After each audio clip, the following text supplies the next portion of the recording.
Medicare is complicated. Medicare can be confusing. Medicare is no fun to study. Will you know what decisions to make when Medicare time arrives for you? My name is Doug Jones, and I wrote a book to help you figure it all out.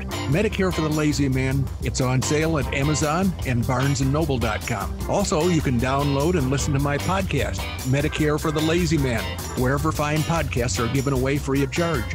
Medicare for the Lazy Man, simplest and easiest guide ever. Fee, fi, fo, fum. I smell the blood of a Medicare for the Lazy Man podcast. The housebroken Medicare podcast. Preaching to the choir, it's Medicare expert Doug Jones.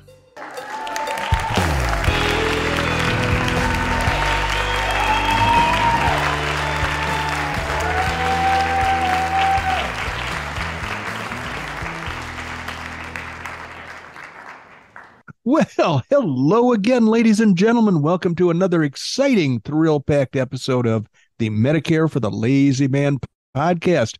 Thank you so much for joining us. I'm very happy to see you. And those of you who have been here before know why we're here. But I'll tell the others, the first-timers, and there are probably always a few in every listening audience. We are here to assist people in feeling confident about their impending transition to Medicare from Obamacare. It's a scary time of life for some people. They know that this big change is coming and they don't know what to do about it, so they have to start thinking about what the transition means to them ahead of time. And since the government doesn't do a very good job of explaining the whole thing to people, and since there are a million leeches grasping for their premium dollars, they get differing stories from various Medicare agents, insurance agents, and advisors of various kinds. And these conflicting stories often lead to even more confusion. Well, I have a solution to that, and that would be to ask anybody who's confused or who wants to know more about Medicare to go buy my book, Medicare for the Lazy Man 2023. You can get it at Barnes and Noble if you like the paperback with colorful illustrations, or you can go to Amazon.com where you've got a paperback with black and white illustrations for $8. You've got an Audible book with no illustrations for about $6, I think, and you've got a Kindle version or an ebook with probably no illustrations for about $3.80. But that's the cheapest way that you're ever going to be able to get the vast wealth of Medicare information that I have put in my book. The whole thing is going to take you about an hour and a half to read, unless you move your lips, in which case you should add another half an hour. And then you'll be the most confident Medicare expert on your block. All of your friends will flock to you, and they'll sit on the floor in a circle as you tell them Medicare stories, as you read from my book. Now, there's one other edition. If you go to Amazon, you can pay $22 for a magnificently crafted hardcover version of the book with colored illustrations, and you will have a museum piece on your hands that you can wrap up and give to some of your friends, or maybe even just put it in a prominent place on your library shelf to show off your acquisition of Medicare knowledge. But one way or the other, I believe my book is among the finest tools that convey Medicare information in a quick, easy to swallow, and easy to understand way. So go buy my book, but be sure when you put the name of the book in the search window, be sure to put Medicare for the Lazy Man 2023. Otherwise, you might wind up with one of the earlier editions. There are still people selling the 2022 and 2021 and the 2020 and the 2019 and the 2018 versions. So make sure you put in 2023. Now, we are here to discuss Medicare, and I like to do that with somebody that I can discuss things with, and that discussion partner of mine today is going to be Randy Carson. Randy, you're elected. Come on up and turn your mic on. Well, thank you so much for inviting me today. I always appreciate being invited to the Medicare for the Lazy Man podcast. I've learned something new every day. every time we do this, I learn something new, and it's always interesting. And I have described this as a good meal. When you get done with it, You want to it's take a really nap? you want to take a nap. There's that part. There is that part. But after you get your nap over, you feel much smarter. Well, that's wonderful. I'm glad to hear it works for you, and I'm hoping it works for most of the audience. It's the kind of thing that we enjoy doing, and so we're always happy when people enjoy sharing it with us. Now, two things today. First of all, you are going to leave the crickets in an audible state so that when the time that Yes. we predetermined is completed, that the audience is going to be able to share that knowledge with us. He's running over, and we'll see how much my mouth, how undisciplined I am at following our goal of having a fairly short, tight episode. And then the I other, thought I would. Oh, go ahead. well, I was just going to say, then the other thing is you're going to ask a question, a Medicare question, but Yes. I don't want to interrupt you. What were you going to say? Well, the fact of the matter is that the crickets, I had to give them a little bit of airtime because they were getting really owly about never getting any airtime. And I was actually contacted by the Cricket Announcers Union. Uh, if those crickets ever decide to go on strike, I say we bust them. We bust that union right out of there. We'll get some Yeah. scab crickets. We could get scab. I've got crickets in my backyard now. This year has been such an odd year for crickets and all that kind of stuff. I could recruit some of the scab crickets just out of my backyard. I've got the world's loudest cricket that has come under the overhang of my patio into the area where his sound echoes. And the other night we were watching TV and Mary went, "What the heck is that?" And I said, "Well, let's see. It could be a wolf or it could be a mountain. No, it's a cricket.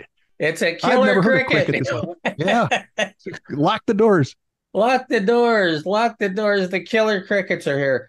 That's kind of like the zombies from Medicare Advantage coming after you. Oh boy. So anyway, ask me my Medicare question. Yeah, I'm all queued up. All right. Are you ready? Yes, sir. This is not going to be an easy one. Oh, darn it. Not going to be an easy one. Last time we talked about, does Medicare cover hearing aids? And we discovered after I could hear what Doug was saying that they don't. They do not. They do not. So we are down to the next question. And this one, audience, buckle in because this is going to be a good piece of information, but it's going to take a bit. So the question is number 16, do I need Medicare if I have VA benefits? And the answer is maybe. How's that for a resounding answer? I'm going to say, as a conservative human being, I'm going to say the answer is yes, because there are people who find the VA benefits really easy to access. There's a geographic component to being covered by the VA. You have to be kind of close to one of their institutions if you want to make sure you can get there. And there is a quality component. Some of the VA facilities provide better care than others. So a conservative person will want to have Medicare as a fallback position. So I'm going to say it would be best and most prudent for someone that has access to VA benefits to still have a Medicare coverage, which they're going to have to pay for. So I'm asking people to reach into their pockets. This reminds me of a couple of things. First of all, there are in the VA system, there are various levels of access. So some people can walk right in and get top-notch access right away. Others have to wait in line because of the length of their service or something. I don't know what all the criteria is, but there are some people who say that they have VA access, but they're really lower on the totem pole. They're not going to get immediate or top-notch care at every facility. Now, the other thing is, and we're just talking VA here, I'm not talking about TRICARE for Life, which is a more intense, more comprehensive VA program. The other thing, two things. First of all, I have a friend who was married to a guy who had VA coverage, and they lived in western suburbs of St. Charles. And the guy woke up one morning and said, "I'm having a heart attack." And we've got a terrific hospital in town owned by Northwestern Memorial, which is a major Chicago hospital. They bought up a bunch of hospitals in the suburbs. And so the wife said, all right, I'll drag you right over to the emergency room, thinking that it was faster for her car to go to the hospital than for an ambulance to come from the hospital and make the round trip. We forget that the ambulances are highly equipped with all the stuff that people need. EMTs are able to start doing what doctors would do when they arrive at your house.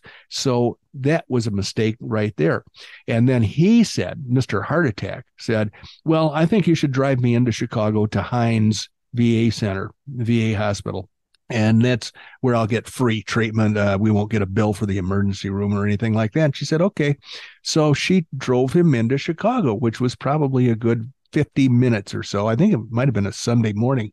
And so they grabbed him out of the car when they found out what was going on and threw him on a gurney, wheeled him into the whatever department, and she had to sit and wait. And somebody came out and told her that her husband was now stable and that they would be taking good care of him, but there was nothing to worry about. And that person turned around and went back through those doors, and they were back about 5 minutes later saying, your husband's dead. And I believe that the drive from their home to Chicago probably killed him, but that was his decision. And it wasn't the VA's fault, but she should have gotten him to a hospital. But since we're talking VA, I just thought I'd throw that in there. Go to the closest facility. And in fact, if you've got one in the neighborhood, call them up and have them send an ambulance. Because when those guys show up with the ambulance, they can fill you full of whatever heart attack stopping clot busters and things like that they have on the truck that are going to be a quicker administration of that medicine than if you drive yourself to the hospital. The other thing is, I remember my cousin, who I never knew this guy until we were old, but he was in Europe and he sang opera for all the royal houses of Europe, and that was what he did for a living. And he finally retired, came home to the U.S. and went to Texas, West Texas, and he built I think Eagle Pass, where a lot of the illegals are coming across the border. And this guy he was like 90 years old, and he had a Trans Am. And once a month, he would go to the VA hospital in San Antonio, which was like 150 miles away. And he never failed to get stopped by the cops. And they always let him go because he was on his way to the VA hospital, and they felt sorry for him. And he didn't care. He didn't hold no truck with any Medicare, any government program, except the VA, since he had earned that with his service in World War II. So he wound up dying out in the wilds of West Texas, but that was his only medical treatment or his only medical facility. And it was so far away that it was not a good idea for him to rely on the VA. So that's like the longest answer ever for a short question that you asked. And I apologize, Randy, for taking up so much time. No apologies necessary. That's a great story. And the moral to that story is, if it's 5 minutes away, go there. And if it's 55 minutes, choose the 5 minutes. Okay. Exactly right. Because it could save your life. Okay. Let me tear into some of the curation that's been done for us. The curator of content, lady, has curated a whole bunch of stuff. I got a real thick stack. I think she wants to go on vacation. So she's gotten ahead of the game here. I'm not even going to make a dent in the content that she's curated for us. But the first one is a letter from a woman named Lynda, Lynda. And this is, I think it was written last year, but it floated to the surface. And the headline on this printed email is, "I enjoyed your book, but two important things were left out." And her name is, here we are. I have her name. I'm not going to use it, but she has written her opinion. And she said, let me see. Oh, boy. I normally write a big number next to the first paragraph in the letter. And I think she said, two important things were left out.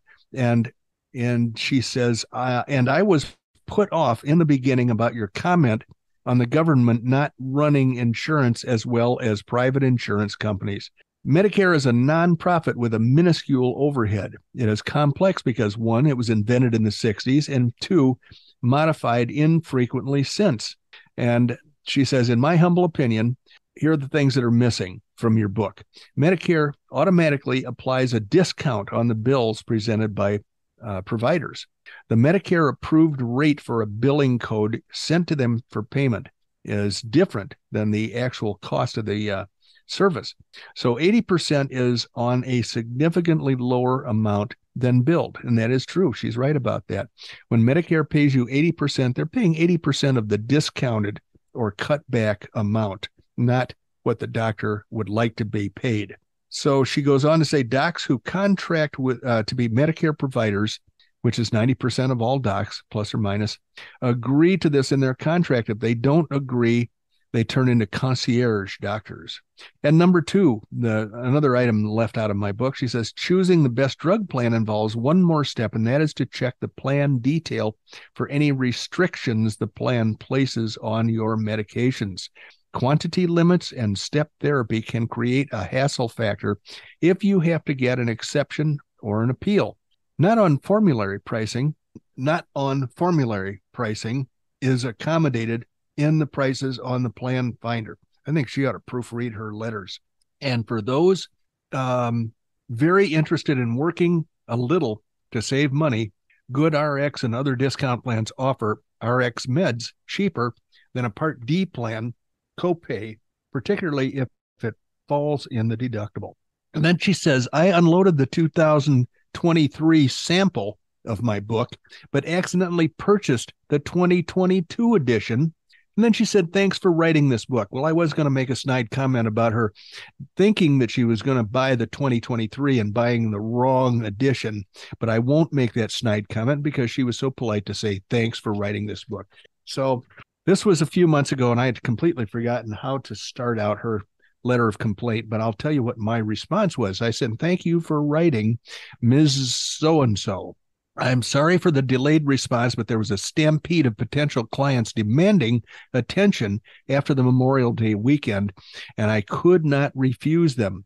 I'm put off by one thing, your fellow Shipians. She says she volunteers for state health insurance plans, SHIP, which is an office that every state has, and theoretically you can get free advice. On the other hand, sometimes the free advice is worth exactly what you pay for it. I've had people tell me that before. One thing I said to her, one thing your fellow Shipians get completely wrong, but let me save that for later and begin with your first item. Number one, you are absolutely correct that the Medicare approved amount often represents a significant reduction in the total bill. Is there a simplified way that I can explain that to my readers? Is there a universal discount from retail to wholesale so that I could teach my readers how to calculate the net result of this cutback? I think not.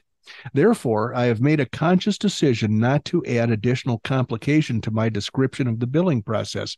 When a claimant receives an invoice for their part of the charges that have been cut back to Medicare allowable, I'm hoping that they will find it to be a pleasant surprise, that they will have fond memories of having consulted me for advice.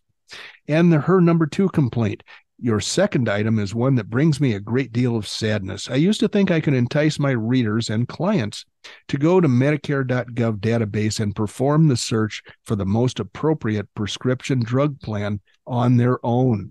I even suggested that they not involve me in the enrollment process, giving up the commissions, but saving countless hours of otherwise productive time. I am a failure. This is me talking to the Lynda who wrote the letter. I said, I am a failure. My command of the English language and the best of my persuasive skills have both fallen short, and only the weirdest techno geeks in my audience have shown any interest at all in tackling that project of finding their own best drug plan. If you were able to issue a subpoena and require me to appear in front of a SHIP directors assembly, that's state health insurance plans, the volunteers that help people understand health insurance. If you were to subpoena me to appear in front of you, My defense would be that the intent of the book is to help the reader identify the least costly prescription drug plan from all of those available in his area. The intent is not to accurately project the ultimate cost or availability of the needed medications, only to do some limited comparison shopping. I also encourage those who are paying attention to consider discount drug cards and advice from their pharmacist as additional ways to game this system. Unfortunately, it seems that the pricier the drug, the fewer the tricks available to ease the financial pain. Everybody, including a particularly nasty shark, wants to offer discounts, but they all expend efforts on the cheap generics, in my experience. Now, for my problem with SHIP, that state health insurance plans volunteer organization, I call them here the goodies who do a lot of research and never fail to come up with demands for Medicare supplement plans that are issue age rated rather than attained age rated. I hate that. I'm blaming the fact that SHIP doesn't have enough stuff to talk about and so is grasping at straws to flesh out their printed material and to make it look more impressive. This misdirection forces me to carefully and repeatedly explain the fact that all companies are faced with the same marketplace realities, and their actuarial staffs will take full advantage of their abilities to increase rates at any time profit margins grow too skimpy. They will just blame the increases on the medical inflation, the difference between attained age rating and issue age rating. They will blame the increase on medical inflation or adverse loss experience rather than a change in age brackets. There is no ultimate difference between attained age rating and issue age rating. Each method must eventually generate enough revenue to allow continued profitability. There, I feel much better now. In fact, I will return to your very first statement, which caused me to grind my teeth when I first saw it. It's my understanding that health insurance first became available about 100 years ago in the 1920s, and it was divided into two unrelated segments, hospital insurance and medical insurance. Please stop reading if any of this rings a bell. I'm saying this to the woman who wrote the complaint letter. When I first learned about health insurance in the last millennium, the last vestiges of that antiquated system were still being sold by some large group insurance carriers. Now their products were divided into basic health insurance plus major medical, but it was still an antiquated construct in my view. Finally, the cutting-edge product creators developed the plans we know today with a front-end deductible, some co-insurance, and then 100% coverage thereafter. Until the advent of HMOs and PPOs, those simple streamlined plans took the market by storm. Leave it to the federal government to saddle us with an outdated, creaky system based on something that lost its purpose decades ago. One more thing. You dodged a bullet by accidentally purchasing an outdated edition of my book. I was going to ask you to leave a short written 5-star customer review on Amazon, but 2022 is ancient history and nobody cares anymore. Thanks very much again for writing. I have much more respect for anyone with a high deductible plan F, as I do. And that's what Lynda said in her letter, that she had a high deductible plan F. She was sharing her joy at having the benefits of a very inexpensive premium, yet still having rock solid insurance coverage. So that was put into the curation pile. And since the crickets have yet to stop me, I'm going to go with the skin cancer causes. Well, the crickets have already chirped. I thought I was supposed to be able to hear them. I thought the audience was going to be able to. I'm so disappointed. Well, I thought they could. Oh, we'll have to test that out next time around. But they did chirp, and I had my mic open, and it didn't seem to make any impact on anybody. No, it didn't slow me down at all. and in fact, it's still not. Just hearing that they chirped doesn't tell me that they actually chirped. So I'm going to forge right ahead with another thing that I had that I thought was relevant to my recent experience. And I'm going to try to make this quick so we can get out of here on time or close to being on time. All righty. Sounds good. The headline is skin cancer cases reach a record high in the UK with a sharp increase among older adults. Now, the UK is where my peeps live and Randy's peeps, and we would be equally vulnerable to skin cancer because we have just changed locations to a place that's actually has more sunlight than even the UK probably has. And so to go on with this article, cancer research in the UK says melanoma cases could soar by 50% over the next 20 years and warns against sunburn. The number of people in the UK being diagnosed with skin cancer has hit a record high with a sharp rise among over 55s. Melanoma cases across all age groups have reached 17,500 a year in the UK, the highest since records began. A boom in cheap package holidays in the 1960s has been linked to a rise in a mysterious type of skin cancer among older adults. It's a charity reporting this, suggested. There has been a particular rise in cases among adults 55 and over. Case rates in this age group have risen by 195% since the 1990s. The rise in rates in over 55s is likely to be linked to trends to have tanned skin and the cheap package holiday boom dating from the 1960s before people became more aware of skin cancer. Other factors could also be at play, including a growing aging population, as well as more people getting their skin checked when they notice changes. Despite a recent rise in cases, deaths from the disease are decreasing. Early diagnosis and treatment means more people than ever will survive the disease. Melanoma is the UK's fifth most common cancer, and we know that 86% of these skin cancers could be prevented. It's important to take care in the sun and to contact your GP if you notice any unusual changes in your skin. Your GP is going to send you right to a dermatologist. So if you've got a Medicare supplement plan, you don't even need a GP. Just go straight to the dermatologist. And it says further, a new mole or change in existing mole may be signs of melanoma. Well, I've got a couple of short stories about that. The neighbor across the street had melanoma right where Friar Tuck would have had a bald spot. And they went through a miserable week of every morning getting a phone call.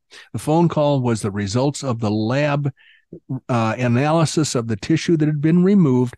And every morning for over a week, I think it was maybe 8 days, the phone call had bad news. They had to pile in the car and drive back to the dermatologist office and have a larger piece of skin removed from the top of this guy's head, and then come home and wait. So during the day, that container of skin removed from his head was placed into a car and driven 120 miles to Tucson, Arizona, where there was a lab that analyzed it. And every night they reported whether or not the edges of the melanoma had been removed. And every night for 8 days, the result was that they had to take more tissue the following day. So the phone would ring in the morning with the bad news. Come on in, we have to do more cutting.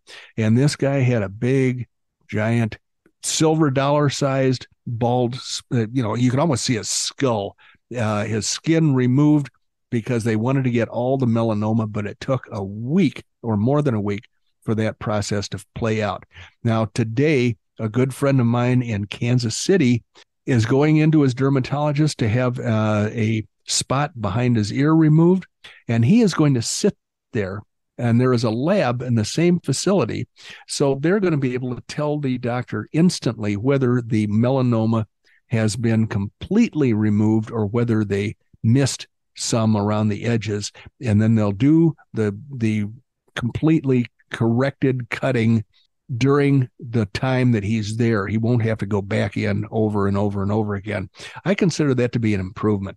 I just had my leg attacked by my dermatologist in St. Charles, Illinois, because he found a basal cell, which is a much more benign, a much more slow-growing, less dangerous skin cancer than melanoma is, but yet you got to get rid of it. So he hacked on my leg, and then I was released to the care of my lovely bride. And the next day got a call and said the lab did not get it, or the lab said that you didn't get it all. You got to come back in because the margins around the basal cell had not been cleared. So he hacked even more on my leg. And boy, it's taken a while for me to get over that, but it's better to do it early than to do it later. So I suggest that everybody that's been exposed to the sun, become a good friend of your dermatologist, and hopefully you can avoid some of the pain that several people I know have gone through, including me. And Randy, that's it. I would complain more about my dermatologist, but he's a fun guy, so I'm not going to do that. You can stand in for the crickets and tell me to shut up now if you like. Well, I was just going to make one comment, because your background and my background in terms of that type of, the type of skin we have is very similar.